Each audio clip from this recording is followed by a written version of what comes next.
കളിക്കുന്നതിനിടെ കിണറ്റിൽ വീണ 2.5 വയസ്സുകാരനെ അത്ഭുതകരമായി രക്ഷപ്പെടുത്തി സഹോദരൻ. 15-കാരൻ മുഹമ്മദ് ഫർഹാനാണ് 20 അടി താഴ്ചയുള്ള കിണറ്റിൽ വീണ കുട്ടിയെ രക്ഷപ്പെടുത്തിയത്.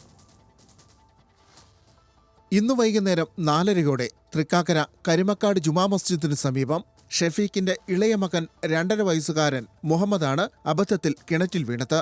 സഹോദരങ്ങളായ സൗബാനും ഫാത്തിമയ്ക്കുമൊപ്പം വീട്ടുമുറ്റത്ത് കളിക്കുന്നതിനിടെയായിരുന്നു അപകടം. സഹോദരങ്ങളുടെ കരച്ചിൽ കേട്ടെത്തിയ മുഹമ്മദ് ഫർഹാൻ രണ്ടാമതൊന്നും ആലോചിക്കാതെ കിണറ്റിലേക്ക് ചാടി. വെള്ളത്തിൽ നിന്ന് കുഞ്ഞനിയനെ ഉയർത്തിയെടുത്ത് സുരക്ഷിതനാക്കി. ആ കുട്ടി ഈ കിണറിന്റെ സൈഡിലൂടെ വെള്ളത്തിലേക്ക് കാലുവഴുതി വീണതാണ്.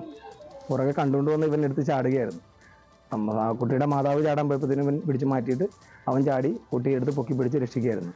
അതിനുശേഷമാണ് ഞങ്ങൾ ഓടി വന്നതും അവൻ്റെ പിതാവ് വന്ന് പിതാവിനോട് കിണറിലേക്ക് ഇറങ്ങാൻ പറഞ്ഞ് ഇറങ്ങി കുട്ടിയെ കയ്യിലെടുത്ത ശേഷം നമ്മളെല്ലാവരും കൂടി നാട്ടുകാരെ കൂടി ചേർന്ന് ആ മൂത്ത ആളെ പൊക്കിയെടുത്ത് കിണറിൽ ചാടിയ ഫർഹാനെ പൊക്കിയെടുത്ത് സേഫ്റ്റി ബെൽറ്റ് ഇറക്കി. വിവരമറിഞ്ഞെത്തിയ പിതാവും സമീപത്തുണ്ടായിരുന്ന അതിഥി തൊഴിലാളിയും വേഗം കിണറ്റിലേക്ക് ഇറങ്ങി ഇരുവരെയും ചേർത്ത് പിടിച്ചു. പിന്നീട് നാട്ടുകാരുടെയും ഫയർഫോഴ്സിന്റെയും സഹായത്തോടെ എല്ലാവരും സുരക്ഷിതരായി കരയ്ക്കു കയറി. മൂത്ത മോനെ കയറ്റിട്ട് അവന് വിറക്കണ്ടായിരുന്നു, കയ്യിൽ ഓന് വെള്ളത്തിൽ നിന്നട്ടെ കൈ വിറക്കണ്ടായിരുന്നു. അങ്ങനെ അവനെ കയറ്റി വിട്ട് മേളിലേക്ക് എല്ലാവരും സഹായിച്ച്. നേരെ കുറെ പേരുണ്ടായിരുന്നു, നാട്ടുകാരെല്ലാവരും ഉണ്ടായിരുന്നു. അവരെല്ലാവരും കയറിൽ കെട്ടി മറ്റേ സേഫ്റ്റി ബെൽറ്റ് ഇട്ട് കെട്ടി പൊക്കി കയറ്റി അവനെ. പിന്നെ അവനെ കയറ്റി കഴിഞ്ഞാൽ പിന്നെ ഞാൻ കൊച്ചിനെ എടുത്ത് കിണറിൽ തന്നെ നിന്നു. ഫയർഫോഴ്സ് വരുമെന്ന് പറഞ്ഞായിരുന്നു. കുട്ടികളെ ഇരുവരെയും സ്വകാര്യ ആശുപത്രിയിൽ പ്രവേശിപ്പിച്ച് പ്രാഥമിക ചികിത്സ നൽകി.